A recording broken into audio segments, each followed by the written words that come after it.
آج جس موضوع پر بات ہونے والی ہے، پہلے ہی ایک بات کی وضاحت کر دوں، ہمارا مقصد صرف اور صرف اصلاح ہے، برائیوں سے بچانا اور نیکیوں کی دعوت دینا۔ لہٰذا کسی بھی بات کو ذاتی طور پر نہ لیں، یہ نہ سمجھیں کہ مجھ کو ٹارگٹ کر کے بات کی جا رہی ہے۔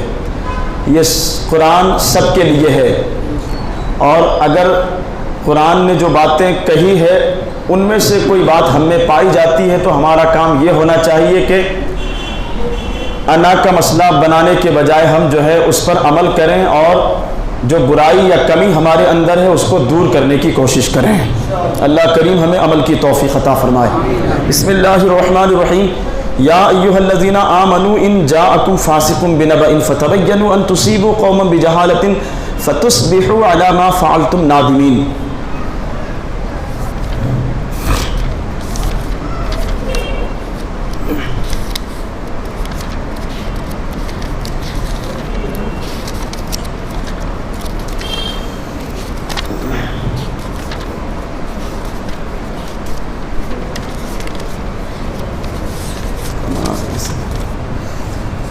اے ایمان والو، اگر تمہارے پاس کوئی فاسق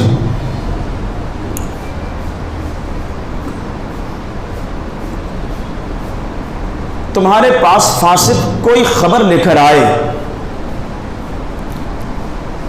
تو پہلے اس خبر کی تحقیق کر لو۔ تنبیہ کی قرآن نے سمجھایا کہ کوئی اگر تمہارے پاس خبر لے کر آئے تو اس خبر کی پہلے کیا کرو؟ تحقیق کر لو۔ آنکھیں بند کر کے بھروسہ کرنے کے بجائے پہلے دیکھو کہ وہ واقعی جو بات آپ کے پاس لائی گئی ہے یا جو شخص لایا ہے وہ صحیح ہے بھی یا نہیں، یا دیکھو اس کو کہ جو بندہ خبر لایا ہے اس کا مزاج کیسا ہے، کیا یہ عادت تو نہیں ہے باتیں لوگوں تک پہنچانے کی۔ مزاج کو سمجھو پہلے۔ قرآن خبردار کر رہا ہے کہیں ایسا نہ ہو ان تصیبوا قوما بجہالۃ، کہ اس کی باتوں میں آ کر تم کسی کو نقصان پہنچا دو بھروسہ کر کے اس کی باتوں پر، اور پھر بعد میں تمہیں اس کے لیے شرمندہ ہونا پڑے۔ اس آیت کا شان نزول، مطلب یہ آیت کب کس موقع پر اور کیوں نازل ہوئی؟ روایت ہے کہ ولید بن عقبہ ابن محیط، جس کے بارے میں یہ آیت نازل ہوئی، نام ہے ولید بن عقبہ بن محیط۔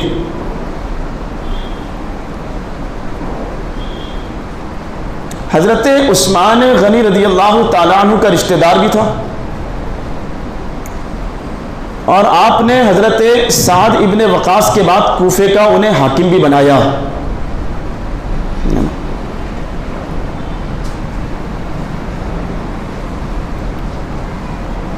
ان کے بارے میں ہے کہ حضور رحمت عالم صلی اللہ تعالی علیہ وسلم نے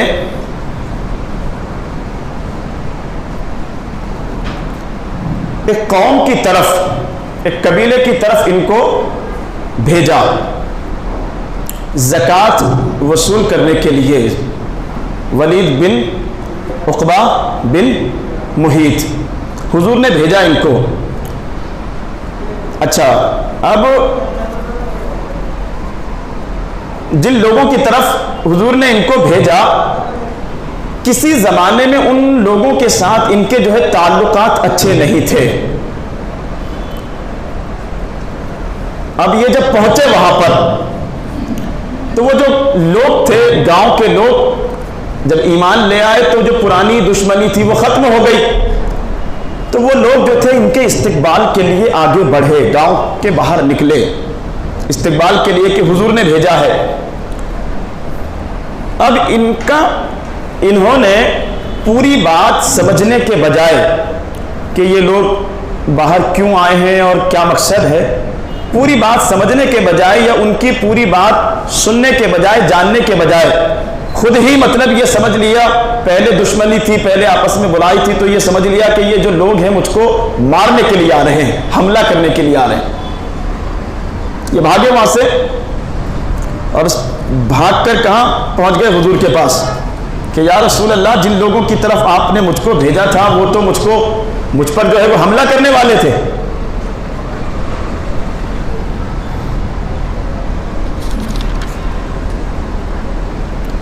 تو اس سے پہلے کہ حضور صلی اللہ تعالی علیہ وسلم کوئی فیصلہ فرماتے، اللہ تبارک و تعالیٰ نے قرآن کی یہ آیت نازل فرمائی.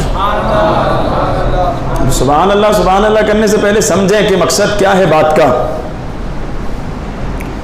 اللہ نے آیت نازل فرمائی اور بتایا کہ حضور کے ذریعے رہتی دنیا تک قیامت تک کے ایمان والوں کو درس دیا گیا، سبق دیا گیا. کیا تھا سبق؟ کیا ہے ایمان والو، اگر تمہارے پاس کوئی بندہ کوئی خبر لے کر آئے، فاسق کہا ہے جبکہ یہ صحابی فاسق جو جھوٹ بولتا ہو، گناہ کبیرہ کا مرتکب ہو،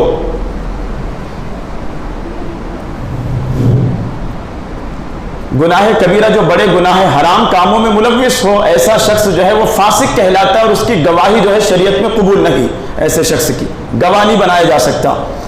تو اللہ رب العزت نے قرآن کی آیت نازل فرما کر متنبہ کیا، خبردار کیا کہ اگر ایسی کوئی بات آپ کے پاس پہنچے تو پہلے کیا کرو، اس کی چھان بین کر لو، تحقیق کر لو.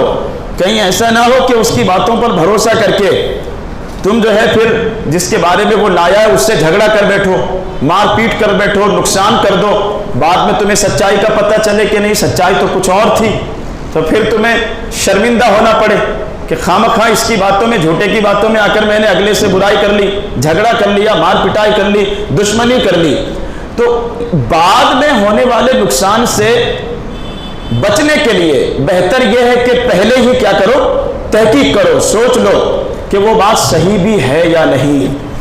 اور آج کے حالات میں اس بات پر ہمیں سختی کے ساتھ یا بہت زیادہ عمل کرنے کی ضرورت ہے. ہم میں سے کسی میں بھی اگر اس طرح کی کوئی عادت ہو تو اس سے بچیں، اللہ کریم ہمیں بچائے. اس لیے کہ کبھی کبھی آنکھوں کا دیکھا ہوا بھی پورا سچ نہیں ہوتا اور کانوں کا سنا ہوا بھی پورا سچ نہیں ہوتا. سمجھ رہے ہیں آپ حضرات؟ لہذا جب بھی کوئی بات آپ دیکھیں یا سنیں تو پہلے اس کو سمجھنے کی کوشش کریں، پہلے تحقیق کریں اس کے بارے میں. حضور صلی اللہ تعالی علیہ وسلم نے ایک شخص کے ایک بار جھوٹ بولنے پر اس کی گواہی مسترد فرما دی، مطلب گواہی ہی ٹھکرا دی. ایک مرتبہ جھوٹ بولا تو گواہی ٹھکرا دی اور فرمایا کہ جھوٹا گواہ قیامت کے دن جہنم میں ڈالا جائے گا. جب جھوٹی گواہی دے، مطلب پتہ کچھ نہیں ہے اور بن گئے جھوٹے گواہ کہ ہاں میں نے دیکھا تھا، میں نے سنا تھا، مجھ کو پتہ ہے. یا آج کل کورٹ کچہری وغیرہ میں ایسے گواہ جو ہے وہ تیار ہو جاتے ہیں. تو جب تک خود پتہ نہ ہو لہذا جھوٹی گواہی دینے سے بچیں. حضور نے فرمایا جس نے جھوٹی گواہی دی اس پر اللہ کی لعنت، اور جس نے دو کے درمیان یعنی دو لوگوں کے درمیان انصاف کا فیصلہ نہیں کیا، یعنی دو لوگوں کے بیچ میں نا اتفاقی پیدا کی، جھگڑا پیدا کیا، اس پر بھی خدا کی لعنت. سمجھ رہے ہیں آپ حضرات؟ کہ جس نے دو لوگوں کے بیچ میں انصاف سے کام نہیں لیا، نا اتفاقی پیدا کی، ایسے پر اللہ نے لعنت فرمائی ہے.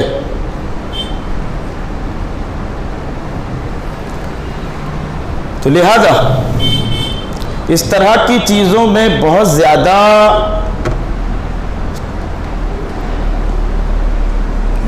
چھان بین کرنے کی ضرورت ہے اور بہت زیادہ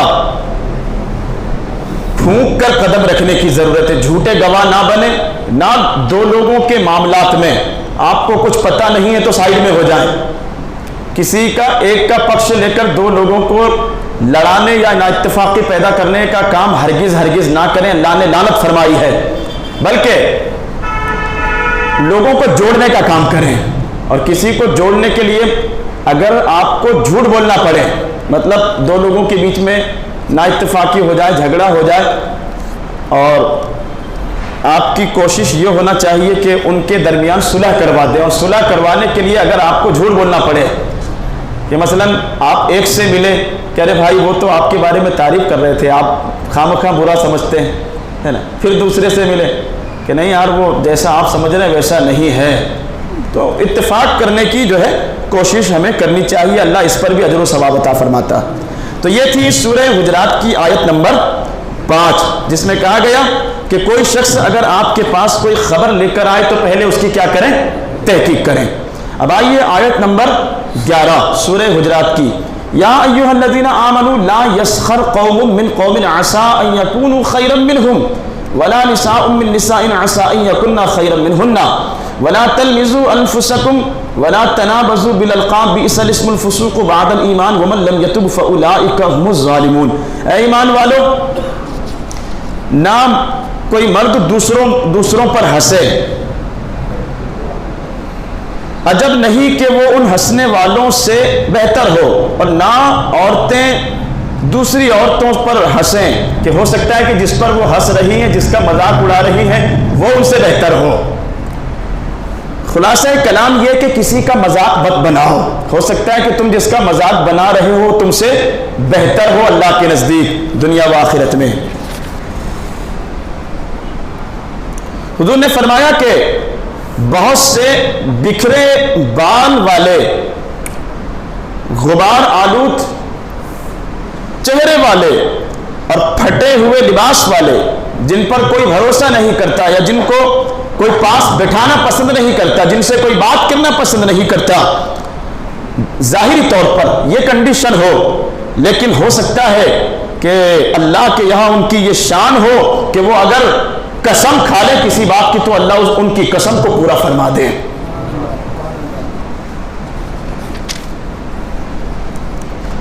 یہ مذاق اڑانے والی بات یہ کہ کسی کا مذاق مت بناؤ، لا یسخر قوم من قوم عسى، کسی قوم کا مذاق مت اڑاؤ، کسی فرد کا، کسی بندے کا مذاق مت بناؤ۔ ہو سکتا ہے کہ تم جس کا مذاق بنا رہے ہو یا جس کو تم حقیر سمجھ رہے ہو، گھٹیا سمجھ رہے ہو، وہ اللہ کے نزدیک تم سے بہتر ہو۔ یہ قرآن کہہ رہا ہے، میری بات نہیں، سورہ حجرات کی آیت نمبر 11۔ اس آیت کا شان نزول دیکھیں، شان نزول کا مطلب ہوتا ہے کب یہ آیت نازل ہوئی۔ حضرت عبداللہ ابن عباس راوی ہیں کہ یہ آیت حضرت ثابت بن قیس رضی اللہ تعالیٰ عنہ کے متعلق نازل ہوئی، اس لیے کہ وہ تھوڑے کم سنتے تھے، بہرے تھے، اور ان کی عادت تھی کہ وہ ہمیشہ مجلس میں، جیسے محفل میں، رسول اللہ صلی اللہ تعالیٰ علیہ وسلم کے قریب بیٹھنے کی کوشش کرتے تھے۔ کم سنائی دیتا تھا تو وہ کوشش کرتے تھے کہ حضور کے قریب رہیں تاکہ ان کو جو حضور کی باتیں ہیں وہ صحیح سے سننے میں آ جائے، تو قریب بیٹھتے تھے، اور اگر دیر سے مسجد میں پہنچتے تب بھی لوگ سمجھتے تھے کہ یار یہ مجبور ہے، اس لیے ان کو راستہ دے دیتے تھے آگے جانے کے لیے۔ اب ایک مرتبہ یہ ہوا کہ وہ لیٹ پہنچے، جماعت سے نماز نہیں ادا کر پائے اور لیٹ پہنچے مسجد میں، تو جب حضور صحابہ کی طرف متوجہ ہوئے، عادت تھی آقا کریم کی کہ نماز ہونے کے بعد بیٹھتے تھے مسجد میں صحابہ کی طرف منہ کر کے، رک کر کے، اور پھر جو ہے علمی گفتگو ہوتی، لوگ اپنے سوالات بارگاہ رسالت میں پیش کرتے۔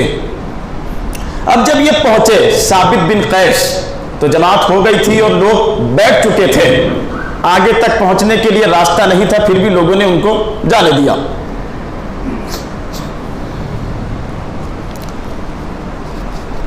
اب یہ جیسے تیسے کر کے لوگوں کی گردنیں پھلانگتے ہوئے پہنچے حضور کے پاس، تو ایک بندہ بیچ میں رہ گیا، وہ نہیں ہٹا وہاں سے۔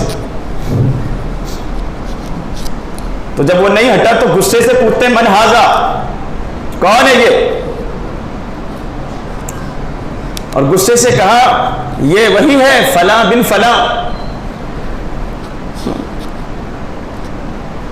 یعنی فلاں بن فلانا، یعنی شرمندہ کرنے کے لیے فلاں عورت کا بیٹا ہے نا۔ اتنی بڑی مجلس میں، مسجد نبوی میں ایک بندہ بیچ میں بیٹھا رہ گیا، تو اس کو عار دلانے کے لیے، شرمندہ دلانے کے لیے، عربوں کا یہ طریقہ تھا کہ جب کسی کو شرمندہ کرنا ہوتا یا کسی کی توہین کرنی ہوتی تو باپ کا نام نہیں لیتے تھے، ماں کا نام لیتے کہ یہ فلانی عورت کا بیٹا ہے نا، اسی لیے بیچ میں اڑ کے بیٹھا ہوا، ہٹ نہیں رہا۔ تو ان کو بڑا برا لگا کہ حضور کے سامنے جو ہے اس طریقے سے ان کو کہا گیا مسجد نبوی میں، اور وہ شرمندہ ہو کر جواب دینے کے بجائے وہ گردن جھکا لی انہوں نے. تو بندے نے تو معاف کر دیا، خالق نے معاف نہیں کیا. اللہ نے یہ آیت نازل فرمائی کہ خبردار، تم جسے برا بھلا کہہ رہے ہو، شرمندہ کر رہے ہو سکتا ہے اللہ کے نزدیک وہ تم سے بہتر ہو، لہذا شرمندہ مت کرو، برا بھلا مت کہو.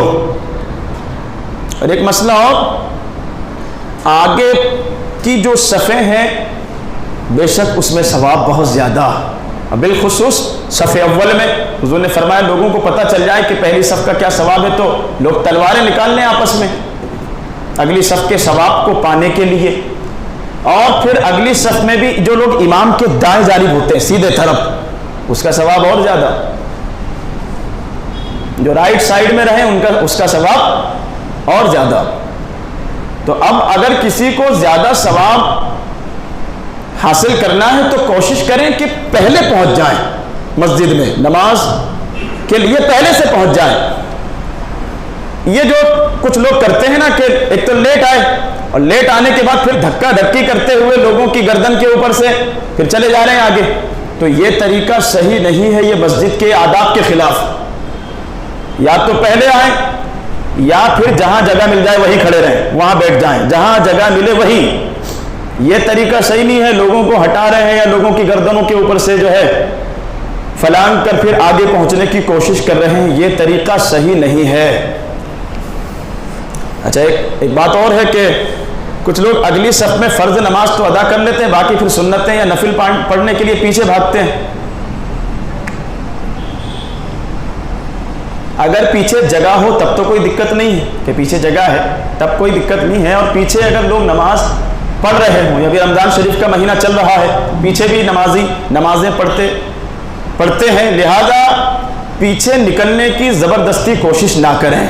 جس جگہ آپ کھڑے ہیں اسی جگہ پر پڑھتے رہیں، اتنا ہی ثواب اللہ عطا فرمائے گا.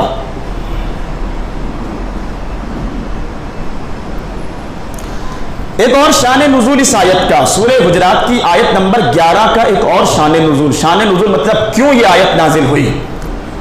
مفسرین کہتے ہیں کہ اکرمہ بن ابو جہل تو ایمان نہیں لایا، لیکن ابو جہل کا بیٹا اکرمہ بہت عرصے کے بعد، پہلے خوب لڑائی کی، جنگ بدر، احد، خندق، بہت ساری لڑائیاں لڑی پہلے حضور سے، حضور کے صحابہ سے، پھر بعد میں اللہ نے ایمان کی توفیق عطا فرمائی ہے نا.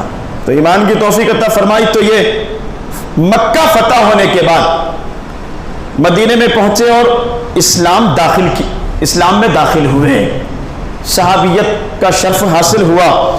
تو جب لوگوں نے دیکھا اکرمہ بن ابو جہل کو تو کیا کہا تھا پتہ ہے؟ ھذا ابن فرعون لہذه الامہ، کہ یہ جو بندہ ہے نا، یہ اکرمہ اس امت کے فرعون کا بیٹا ہے، یعنی ابو جہل کا بیٹا. تو اکرمہ نے حضور سے شکایت کی کہ یا رسول اللہ آپ کے صحابہ مجھ کو اس طریقے سے کہتے ہیں. تو حضور نے فرمایا کہ تم زندوں کو مردوں کی وجہ سے اذیت مت دو. یعنی باپ دادا اگر برے تھے، بیٹا جو ہے اچھا ہے تو اس کو باپ دادا کا نام لے کر شرمندہ مت کرو. یا کوئی شخص، یا ایک اور مسئلہ سماعت کریں آپ حضرات، وہ ٹیک لگانے والے سو تو نہیں رہے ہو نا، سن رہے ہیں نا آپ حضرات؟ تو بولیے سبحان اللہ. آپ لوگوں سے کہہ رہا ہوں سبحان اللہ بولو زور سے، ہاتھ اٹھا کے سبحان اللہ. ہاں جاگتے رہو، سونا جنگل رات اندھیری، چھائی بدلی کالی ہے، سونے والوں جاگتے رہیو، چوروں کی رکھوالی ہے. جاگتے رہو تاکہ ایمان سلامت رہے. یہ جو باتیں ہیں نا، اس سے ایمان بھی سلامت رہے گا اور اعمال کی بھی توفیق ملے گی انشاءاللہ.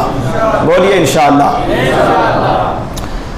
تو کوئی شخص یہ ہے کہ زندگی کے 10 سال 20 سال 30 سال 50 سال 60 سال برائی میں گزار دی، ٹھیک، برائی میں ادھر ادھر غیر ضروری کاموں میں، یا کوئی بندہ شرابی تھا، اب اللہ نے توفیق عطا فرمائی، 60 سال کی عمر میں توبہ کر لی، توبہ کر کے اب لگ گئے نمازوں سے. تو تو کچھ لوگوں کی عادت ہوتی ہے نا کہ اگر تھوڑا بہت ہو گیا کچھ اونچ نیچ یا کوئی جھگڑا ہو گیا نا تو پھر اس کو یاد دلاتے ہیں، ہے نا؟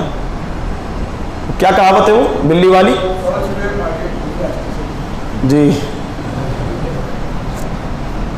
تو اس طریقے سے شرمندہ کرتے ہیں کہ پوری زندگی پتہ نہیں کہاں گزاری اور اب آئے ہو۔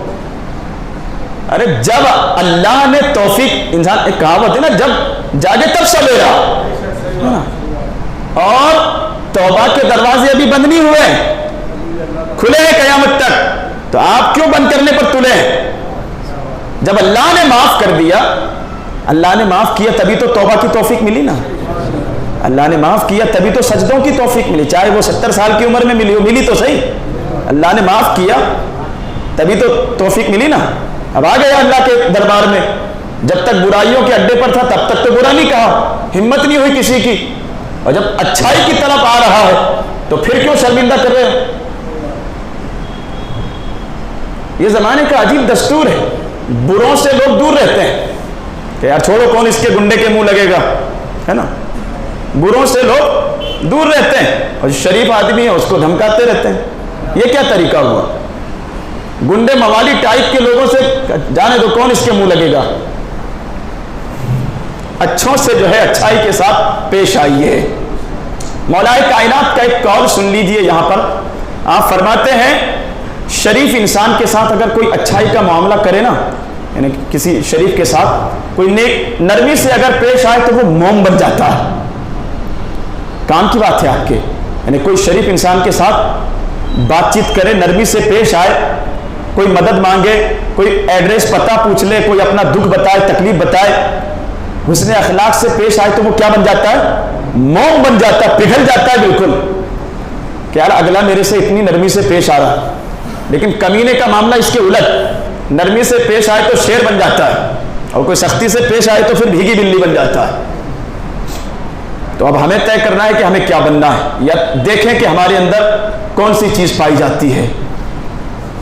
اکرما سے لوگوں نے کہہ دیا کہ یہ اس امت کے فرعون کا بیٹا ہے، شکایت کر دی حضور سے، یا رسول اللہ یہ آپ کے صحابہ مجھ کو اس طریقے سے شرمندہ کر رہے ہیں۔ حضور نے منع فرمایا کہ زندوں کو مردوں کی وجہ سے ایذا مت دو، تکلیف مت دو، یا کوئی شخص پہلے برا تھا اب توبہ کر کے آ گیا ہے اللہ کی بارگاہ میں، اب اس کو شرمندہ مت کرو۔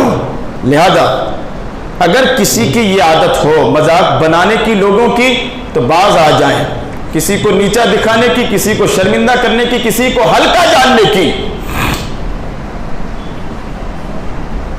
اگر عادت ہے تو باز آئیں اس سے، اور اپنے آپ کو، اللہ کے برگزیدہ بندوں کی یہ عادت رہی کہ وہ اپنے آپ کو سب سے برا سمجھتے تھے، پوری روئے زمین پر، پوری کائنات میں اگر سب سے زیادہ کوئی برا ہے تو میں ہوں، سب سے زیادہ کوئی خطا کار ہے تو میں ہوں۔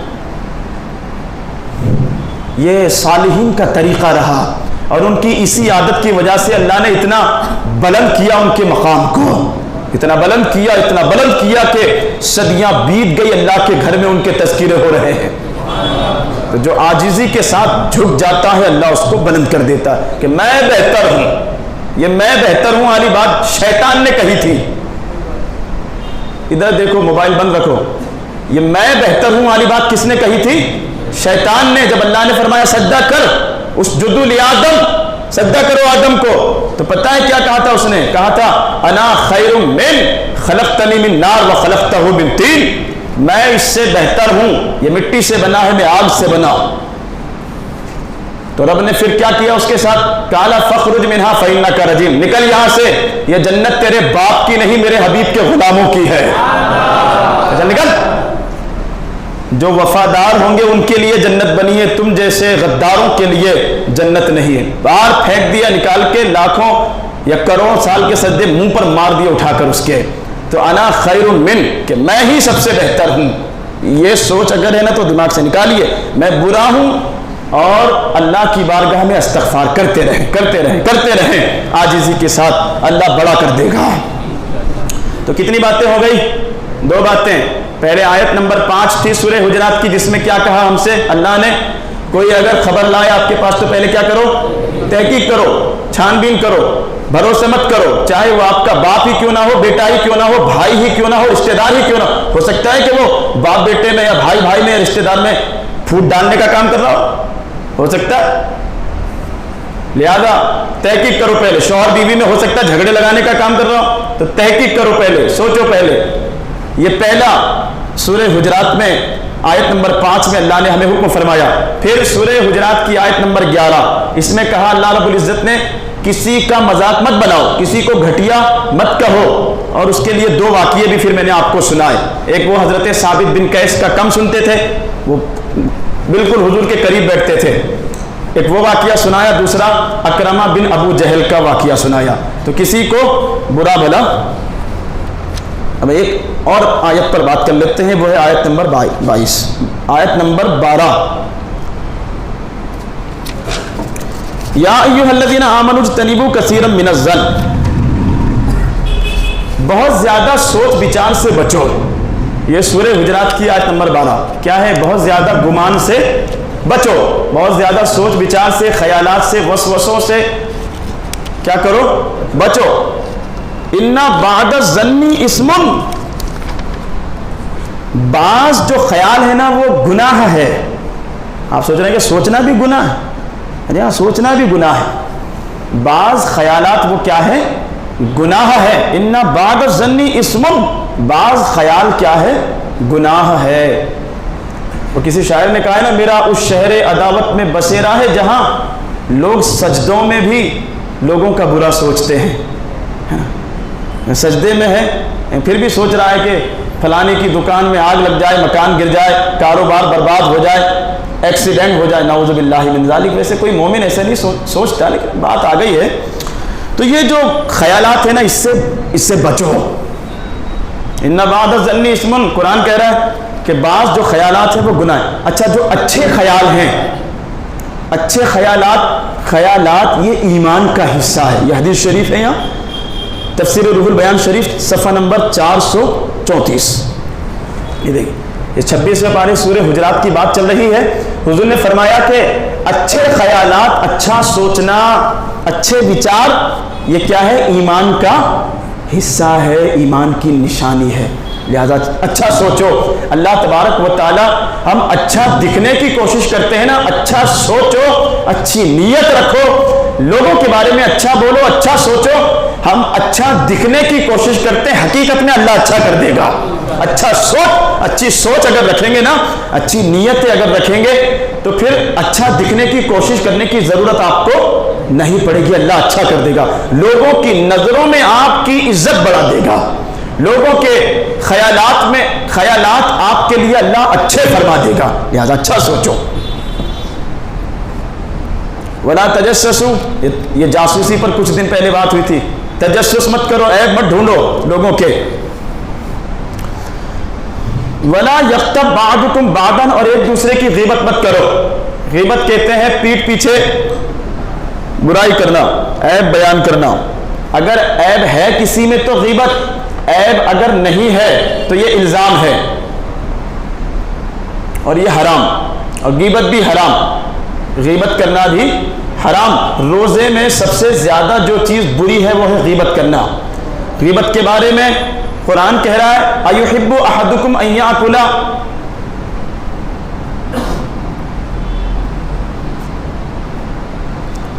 غیبت کرنا اپنے مرے ہوئے بھائی کے گوشت کھانے جیسا ہے۔ اپنے مرے ہوئے بھائی کا گوشت کھانا، غیبت کرنا کسی کی ایسا ہے۔ فکرہتم، کیا تم پسند کرو گے؟ قرآن پوچھ رہا ایمان والوں سے، ایحب احدکم ان یاکل لحم اخیہ میتا فکرہتم، کیا تم میں سے یہ پسند کرے گا کہ وہ اپنے مرے ہوئے بھائی کا گوشت کھائے؟ تو یہ غیبت کرنا اتنا برا ہے، بلکہ اس کو ایک حدیث میں غیبت کو زنا سے بدتر قرار دیا ہے۔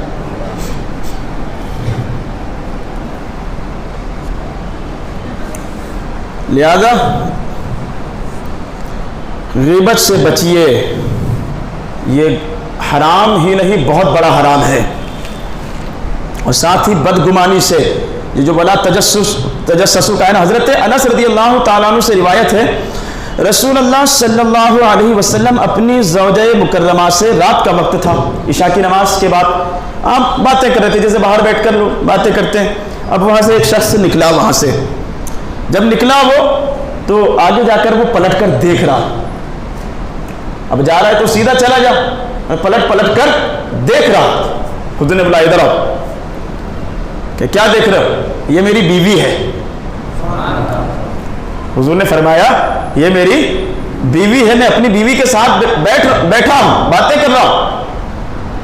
اور یہ رمضان کے آخری عشرے کی بات تھی، رمضان کے آخری عشرے کی۔ تو اس نے عرض کیا یا رسول اللہ میں آپ کے بارے میں کیسے غلط سوچ سکتا، کیسے برا گمان کر سکتا؟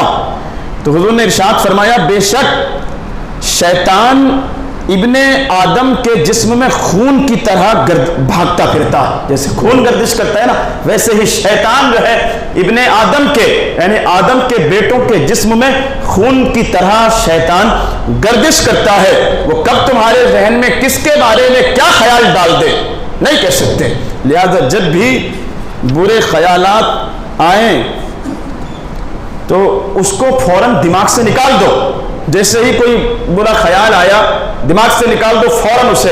اکثر نماز میں بھی ایسا ہوتا ہے، لوگوں کو بہت زیادہ وسوسے آتے ہیں، نماز پڑھنے کھڑے ہوئے کدھر کے خیالات آ رہے ہیں۔ 2 وجہ اس کی بتائی ہے علماء نے۔ صحیح سے غسل کیجئے، پاکیزگی صحیح طریقے سے ہو، طہارت کے مسائل چل رہے ہیں ابھی۔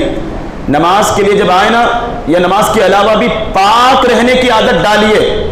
جتنے اچھا غسل کریں گے، جتنا پاک رہنے کی کوشش کریں گے، پیشاب کرتے وقت قطروں سے بچیں گے پیشاب کے، اتنا جو ہے آپ کا دماغ جو ہے نا وہ صاف ستھرا رہے گا انشاءاللہ۔ اور جب نماز کے لیے آؤ تو ایک تو طہارت کا خیال رکھیں، غسل کا اچھے طریقے سے، اب دوسرا یہ کہ وضو صحیح طریقے سے کیجئے، مکمل باتیں مت کرو وضو کے درمیان ایک دوسرے سے، وضو اچھے طریقے سے کیجئے تو انشاءاللہ آپ جو ہے برے وسوسوں سے بچے رہیں گے۔ پھر بھی اگر خیال آتے ہی ہیں تو دماغ سے نکال دیں اس کو، زیادہ دیر تک اسی میں الجھنے کی ضرورت نہیں ہے۔ جتنا آپ الجھیں گے اتنا الجھتے ہی جائیں گے، اور پھر پتہ ہی نہیں چلے گا کہ سنی جامع مسجد میں ہے یا کہاں ہے، پتہ ہی نہیں چلے گا پھر کہاں پہنچ گئے، کھڑے تو یہاں تھے لیکن گئے کہاں ہے پتہ نہیں، پھر نماز کون سی پڑھ رہے تھے وہ بھی نہیں پتہ چلے گا۔ لہذا آئے اگر تو دماغ سے فوراً نکالو۔ حضور نے فرمایا لوگوں مسلمانوں کے عیوب کے در پہ مت رہو، مطلب دوسروں کے عیب نکالنے کے پیچھے مت پڑو۔ جو مسلمانوں کے عیب نکالنے میں لگا رہتا ہے اللہ تعالیٰ قیامت کے دن اس کو پوری اولاد آدم کے سامنے اس کے عیب ظاہر کر دے گا۔ وہ جو ہماری کمیاں برائیاں جو ہم نہیں چاہتے کہ لوگوں کو پتہ چلے، وہ قیامت کے دن اللہ ظاہر فرما دے گا۔ جو دوسروں کے پیچھے لگا رہتا ہے اللہ قیامت کے دن اس کے عیب دنیا کے سامنے کر دے گا۔ لہٰذا ہمیں چاہیے کہ ان برائیوں سے اپنے آپ کو بچائیں۔ اللہ کریم ہمیں قرآن کریم فرقان حمید کی ان آیتوں پر عمل کی توفیق عطا فرمائے۔ 3 آیتوں پر بات ہوئی، سورہ حجرات کی آیت نمبر 5 جس میں کہا گیا کہ کوئی اگر تمہارے پاس کوئی بات لے کر آئے تو تحقیق کرو۔ دوسری بات سورہ حجرات کی آیت نمبر 11 جس میں کہا گیا کہ کسی کا مذاق مت بناؤ، کسی کو گھٹیا برا بھلا مت کہو، نام بگاڑ کر۔ یہاں ایک اور بات کہی قرآن نے، ولا تنابزوا بالالقاب، نام بگاڑ کر مت پکارو کسی کو، جو نام ہے وہی کہو۔ پھر تیسری جو آیت تھی سورہ حجرات کی اس میں کہا گیا برے گمان سے بچو، زیادہ بس سوچو، اور غیبت کا کہا گیا کہ غیبت حرام ہے، یہ اپنے مرے ہوئے بھائی کے گوشت کھانے کی طرح ہے۔ لہٰذا ہمیں چاہیے کہ ہم قرآنی مضامین پر عمل کریں اور اپنے آپ کو ان برائیوں سے بچائیں۔ اللہ کریم ہمیں عمل کی توفیق عطا فرمائے، آمین بجاہ النبی المرسلین، وآخر دعوانا ان الحمد للہ رب العالمین۔ اس ویڈیو کو شیئر ضرور کیجئے، ہو سکتا ہے آپ کے ایک شیئر سے یہ بات کسی کے دل میں اتر جائے۔